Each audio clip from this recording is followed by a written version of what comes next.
Look at this scene. It is the most synchronized display of human devotion of the planet. Millions of people moving in perfect harmony around the Kaaba. Their eyes are fixed on one specific corner, hoping for a chance to kiss or even just point at the black stone.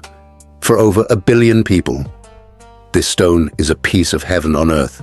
Now, imagine you wake up tomorrow and it's gone. Not moved, not hidden, stolen. Imagine the corner of the Kaaba is just a gaping, empty hole. Imagine the panic, the confusion, the global chaos. This isn't a hypothetical scenario, and it isn't the plot of an Indiana Jones movie. This actually happened. For 22 agonizing years, the holiest object in Islam was held hostage by a warlord who wanted to bring the Islamic world to its knees. This is the story of the bloodiest Hajj in history and the madman who stole the black stone. The year is 930 CE. It is the height of the Hajj pilgrimage. Mecca is alive with tens of thousands of faithful travelers. They have journeyed for months, crossing deserts and oceans to stand before the house of God. The Abbasid Caliphate in Baghdad is the superpower of the day, and they are responsible for the pilgrims' safety.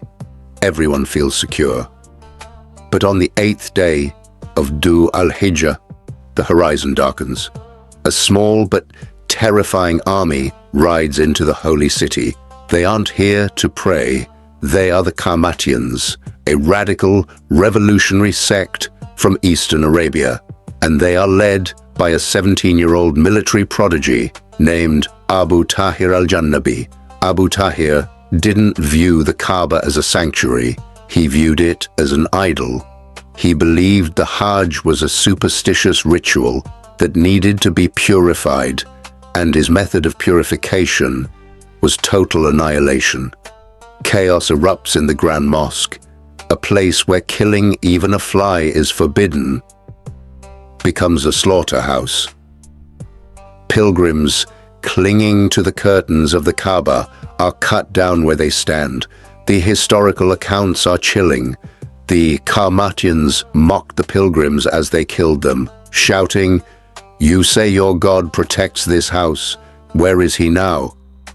They took the bodies of the slain, thousands of them, and threw them into the sacred well of Zamzam, poisoning the water with blood. But Abu Tahir wasn't done. He rode his horse right up to the Kaaba.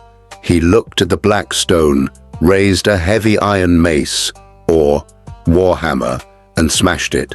The stone cracked. His men ripped the fragments from the silver casing. They packed the pieces into saddlebags, loaded them onto their horses, and rode out of Mecca, leaving 30,000 dead bodies behind them. The heart of Mecca had been ripped out. So who were these people? Who has the audacity to attack the Kaaba? The Qamatians were like nothing else in history, based in what is now Bahrain.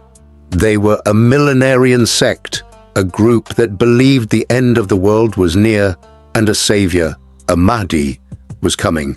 But politically, they were fascinating. They ran a society that some historians call a republic. They had no taxes. The state provided free grain and loans. It was a strange desert utopia, fueled by raiding and plunder. And Abu Tahir, he was their Genghis Khan. He despised the wealthy caliphs in Baghdad. By stealing the black stone, he was making a statement. He was telling the Muslim world, your caliph cannot protect you. Your rituals are empty. He took the stone back to his capital in Al-Hassa. He built a massive new structure called the Masjid al-Dirar. His plan was simple but arrogant. He thought if he had the stone, the Hajj would move. He thought pilgrims would stop going to Mecca and come to him. He was wrong. The Hajj did not move. For 22 years, pilgrims continued to go to Mecca. They circled a broken Kaaba. They would reach out to touch the empty spot where the stone used to be, and they would weep. It was a pilgrimage of mourning. The Karmatians became pariahs. The entire Islamic world, Sunni, Shia, everyone, hated them. The stone became a curse. It brought them no legitimacy, only isolation. The Abbasid Caliphate was desperate. They offered a ransom of 50,000 gold dinars. That is millions of dollars today. Abu Tahir laughed at them. He famously said, "We took it by command, and we will only return it by command," implying he was acting on orders from God himself. But the Karmatians were rotting from the inside. Abu Tahir became paranoid. In a bizarre twist, he handed his empire over to a young Persian man he believed was the Mahdi. This Mahdi turned out to be a disaster. He ordered the execution of Karmatian leaders and tried to start a new religion entirely. The Karmatian utopia was collapsing. By 952 CE, Abu Tahir was dead. His successors realized the stone was useless to them. It was a radioactive asset. The Fatimid Caliphate in North Africa, a rival power, sent a threatening letter: "Return the stone, or we will wipe you off the map." So on a Friday in 952, the Karmatians finally gave up. The story of the return is just as strange as the theft. They didn't hand it over in a ceremony. They tossed it into the Grand Mosque in Kufa, Iraq, wrapped in a sack. Inside was a note: "By command we took it, and by command we have brought it back." The stone was broken into 7 or 8 pieces. Artisans in Mecca wept as they handled the fragments. They used a mixture of musk, amber, and strong lacquer to glue the pieces back together, binding them with a silver frame to hold the structure. When you look at pictures of the black stone today, you aren't looking at a smooth, singular rock. You're looking at a mosaic. Those cracks, that silver band, they are the scars of the year 930. The Karmatians are long gone. Their cities are dust. Their utopia is forgotten. But the Kaaba still stands. The theft of the black stone is a brutal lesson in history. It teaches us that sacred things are fragile. It reminds us how dangerous fanaticism can be when it is combined with power. But ultimately, it is a story of resilience. The stone was stolen, smashed, and held hostage for a generation. But it came home.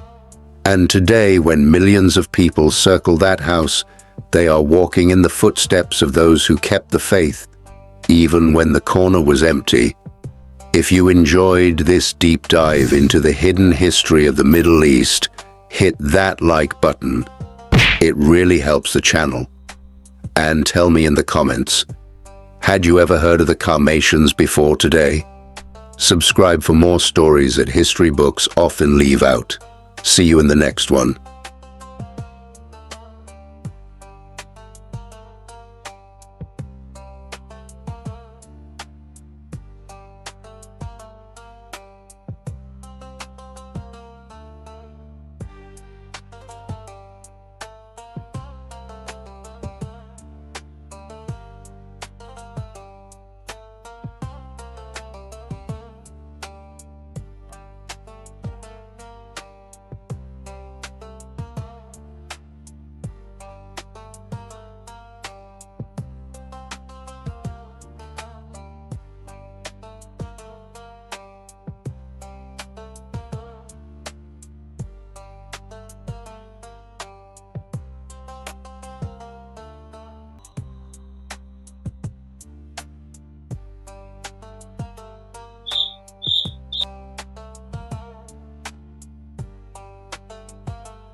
but with a history of profound trial and ultimate triumph.